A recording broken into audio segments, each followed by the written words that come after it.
Good afternoon, everyone. Thank you for joining. I know it's lunchtime and we are speaking about BaaS, but you guys are doing other BaaS, which is Bhojan as a service.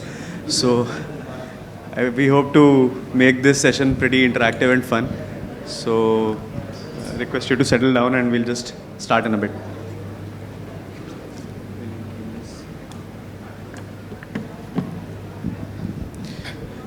Cool. My name is Srijan. I'm one of the co-founders at FinBox. At FinBox, we work very extensively with a lot of lenders, building technology solutions primarily for lending, and we operate in the loan origination space and data intelligence space. We work extensively with multiple banks and NBFCs solving their distribution channels. So as the distribution is evolving, we are entering into a new era of financial services where bank is operating as a service provider and the customer is coming on a app where the transaction is happening, but bank is working behind the scenes. So you can imagine an embedded personal loan on something like a MoneyControl, or you can imagine an embedded buy now pay later on an app of your choice, or you can imagine an embedded invoice financing product on Tally, right? So that is what, we are entering into a new era of financial services where sourcing is happening on a lot of apps where customers are transacting. And joining with us today is Mr. Abhijit Singh.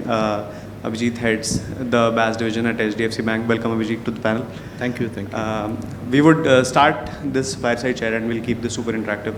So Abhijit, a quick question to you is that as we have, banking has seen multiple technology shifts. There was digital banking, there was API banking, there's some digital transformation that keeps on happening every now and then as the stacks mature.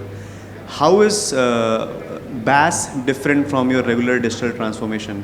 How is it, in what senses it is different? How are the business models different? How are the, who are the new stakeholders in this, and how does it basically differ from regular digital transformation? Actually, fantastic question. And what's changing in the world today first? When you do, let's say, transformation within a bank, they are your customers. They're used to, when you go to an internet banking page, you will say savings, then you'll click something, and then you'll have your data. Or when you want to transfer, you are okay, you'll choose whether it is RTGS, IMPS, or NEFT and all.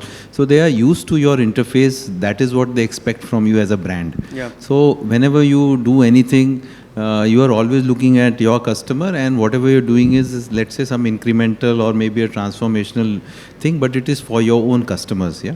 Now, if you imagine you go to Netflix and you've got a bank embedded, how would a bank make Netflix? If a classical question I have, if bank has to make Netflix, many of you are bankers here, na? सारी banks की internet website कैसे है? Hamburger menu. You will, if you were to make Netflix, you will say movies. Then you will say Hindi, English, Marathi, Malayalam, this. English, then you will click and say, Acha, Hollywood, Bollywood, Hollywood, or this one. Then you will say, Acha, what genre? Then you will say, Acha, action, romance. Okay, top 10 in action, romance. You will take 5 steps before you come to a movie, right? Yeah. That's how you will make. Yeah. That's what, most customers, and all of you in banks, we're all guilty of doing the same thing. हम ऐसे ही बनाते हैं.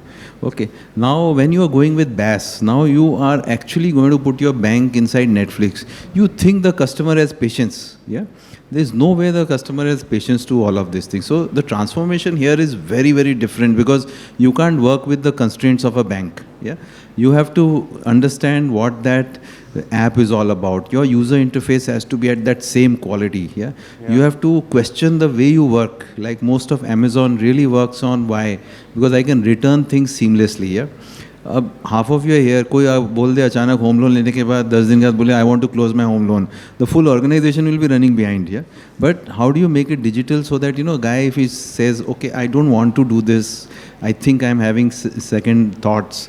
how do you digitize all of this? So it's a much, much different transformation because you are now talking to the same customer but in a very different context. Yeah. He's actually happy, same customer, when he comes to your app, he will be accepting your context because that's how you operate. But he goes to another app, it's a different context. So it's a different level of digital transformation that one needs to get into. Right, wonderful, excellent answer, sir. And I think this also, some of the key things that, banks would look at this is like supreme amount of configurability, wherein, as you rightly said, every app has a different kind of a user experience. Some of the apps would want a mobile front experience, some of the app would want a background first experience. So insane amount of, configurability has to be there. One more thing that I would like to ask of is, we've been seeing a lot of banking products. There have been a lot of traditional banking products. There's been, your standard on the liability side. There's accounts. There's FDs on the asset side. There's loans, term loans, revolving loans. What are some of the new products that one could see, once this BaaS revolution actually takes off? What does the future look like in terms of new interesting financial products? So I think what we're looking for, as we move forward, is kind of, a shopping cart kind of an experience. If you look at it, all banks, all of us literally look at, can customer take all the products from us? Because at various life stages, he has to buy a car, he has to take a personal loan, he has to take a home loan, he needs a credit card. So is it possible, to have a shopping cart experience that when he asks for something else, you don't throw up another form? You say, okay, you had savings account, but now you want home loan, I have another 130 fields that you need to fill. So how do you get to a shopping cart experience? Yeah? And then there are many other things that actually can be bundled. So when a person is having a home loan, there are many other products that he needs. He needs to, put something in his house. How do you manage the two? So there's going to be a very nice segue into which there will be combination of products. And I think one already Sebi has alluded that let's look at mutual fund plus insurance together. So a lot of these new innovations will actually come as you move into this journey. Yeah, fantastic. And with new products, of course, at a scale that, you guys are operating, which HDFC Bank being such a large bank, any such new innovative product would need to be managed at that particular scale where you have to work with different teams, different departments. And, this transformation is not just an intra-department transformation, but you have to often work with different, business units. So the next question would be, how would, a bank handle such a transformation at that particular scale? What are the key things you guys look at? What are the key challenges? How do you look at solving those? Yeah, most people are in banks here. All of you are from banks here? Can we have a show of hands on people from banks? Yeah. Show of hands of people from fintechs? Oh, wow. So fintechs, I have not seen how it is in banks, right? So in a bank, typically, see, I think that saying, if you want to run fast, you go alone. If you want to go far, you take people along. Yeah. So it's a classical large organization change management issue that, how do you take, because you've got a mammoth organization and everybody is actually working for the customer and for the bank. Yeah. Now somebody comes with this new theory that, we should do banking as a service. So it's very important that you explain to the people what's in it for them. Yeah. How does it add value to them? Yeah. And today anything which is technology is always viewed, we are all very smart people. But we need to understand how this helps us. So for us, we've actually crafted messages sitting with the people that anything which we do should add value to your life. Yeah, it should not be something that doesn't add value to your life. So we figured out, okay, how does it add value?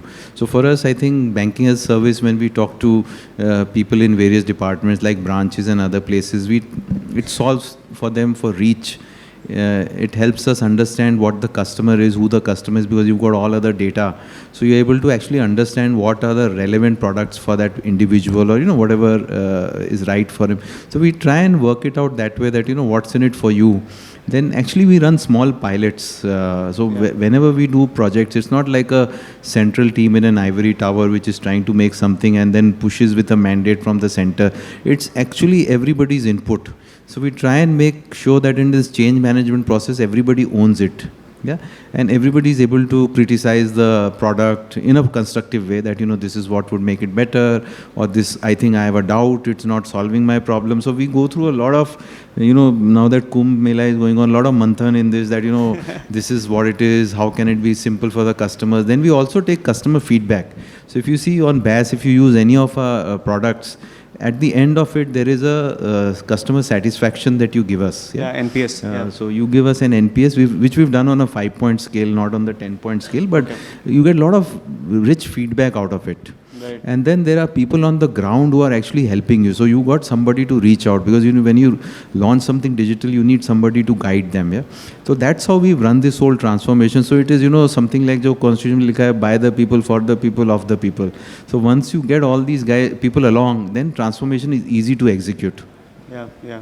Fair. And, naturally, as you rightly said, for example, combining, in light of the SEBI guideline, combining these two products, often these two teams would have to make interoperable technology so that these teams could talk, make interoperable business models so that, it's possible that, when you look at one siloed team, their P&L might not look that good, but when you look at an overall portfolio, it makes money for the bank, it creates value for the customer, it creates value for the fintech partner that is embedding it.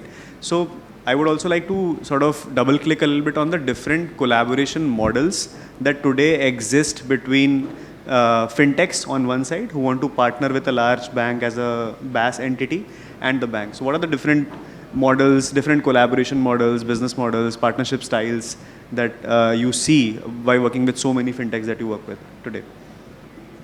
So largely, see, we are very, very selective when we choose, because see, one thing is we've got a brand, and the founders, the companies that we look to work with should share similar values at the end of the day, because, if you don't share similar values, collaboration is really difficult. Yeah. So one is, we look at, can this company partner with us? We've got a whole spreadsheet, parameters that we run, and we choose the partners that we work with.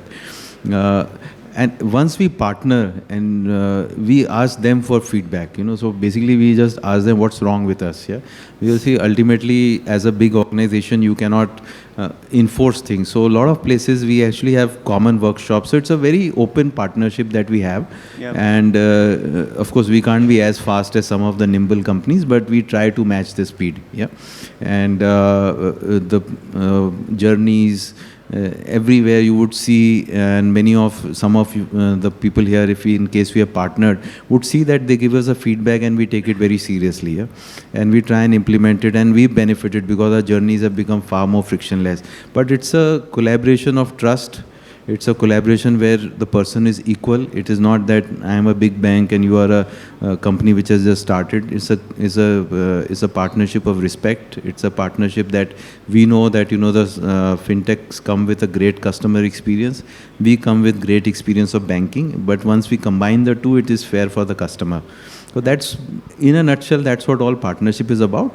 There are some that, which are very specific to a product, because, the company is specializing in a product. So we go deep into a product there. There are some who have today reached the point where they can do multiple products. So we do multiple products with them. So that's the genesis of a partnership model. No, I can vouch for the speed part. I mean, we have worked with multiple financial institutions, and, the speed that we get in terms of feedback with you guys is commensurate. And even if it is challenging some of the ways in which bankers traditionally think, you guys are much more open to changes, where it comes to improving conversion rates, benefiting from the journey and all of that.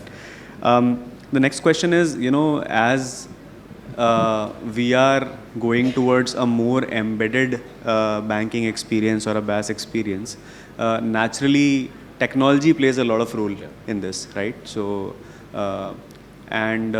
if this is not architected properly, right, we will end up creating one more silo. Just like, there are so many silos. So for example, if we onboard a customer via BaaS, but there is no way for an RM to contact them because they're in a separate system, right? So that's what do you think is the role of the underlying technology in all of this, and what do you think is the right technical architecture for this? How do you think about partners in getting you to this right architecture and to build like this technology layer for the BaaS team? Actually, that's a fantastic question. So very early on, when we were establishing this particular business vertical, we had two choices in front of us. The logical was to make everything on your own again, and reinvent so that you are not covered by hindsight or past wisdom or whatever. So you build everything from scratch, you question everything and get it done. But the thought process was that ultimately who are we doing this for? Are we doing it for our benefit or for customers' benefit? And ultimately the answer is it's for the customer's benefit. And then who is the customer? Customer is a person who uses our bank products. It can't be that he's using this product and that product. So that's where we had a little bit of a divergence from classical thinking. And we said that let's use the infrastructure which is there in the bank, and let's not recreate something of our own. Wherever logical questions, so I'm a strong student of physics, so I just ask why, and wherever it makes sense, we make on our own, which is basically in the experience layer, where, as I said in the first question, the experience is for the app. So I have to have capability to give the same product in different ways. Right. Somebody may have screen ABCD, somebody may have screen ACBD, somebody in A, there may be two data elements, somebody wants one data element, it's the philosophy changes, So that's the customization that I want to do. And whatever knowledge is coming from us, so let's say whatever products we have worked, we've gone and changed the bank's product as well. So the whole thing has got changed. So our learnings have now gone to the mothership, so every other customer starts to benefit out of it. Yeah, and I think if we build it right, and let's say, even though multiple systems within the banks exist, but if we solve it and make this super configurable and architect this right, then other core systems that are still running in bank can back on top of it. And this can be the common layer for all of these other things. I think we are mostly covered. We would like to sort of also talk about things on how, so we specialize in doing embedded credit at scale. And we today just launched a report on the same. You can find this report outside on our booth. It's called Embedded Credit at Scale. This report also features some questions that we had asked different panel members, including Abhijit. So feel free, enjoy this report. If you sort of scan the QR code on your seat, you can find that report as well. Feel free to drop by our stall and ask it. Do you have any questions for me, sir? No. You are far more intelligent than me. I don't want to risk that. No. That's not true. Cool. I think we're done. Thank you so much. Any questions from the audience? So I believe we're out of time for now to take any questions. But if you have any questions, I would request you to please connect with our speakers offline. They would be more than happy to address your questions. A round of applause for both our speakers. I must say, not just a fireside chat, but a masterclass in itself. May I now please invite Mr. Deepak Sai, Senior Consultant at Digital Fifth, to felicitate both our speakers with a memento, a token of appreciation. We'd like to thank Mr. Abhijit Singh, Group Head Banking as a Service BaaS at HDFC Bank. And of course, thanking Mr. Srijan Nagar as well, co-founder at FinBox.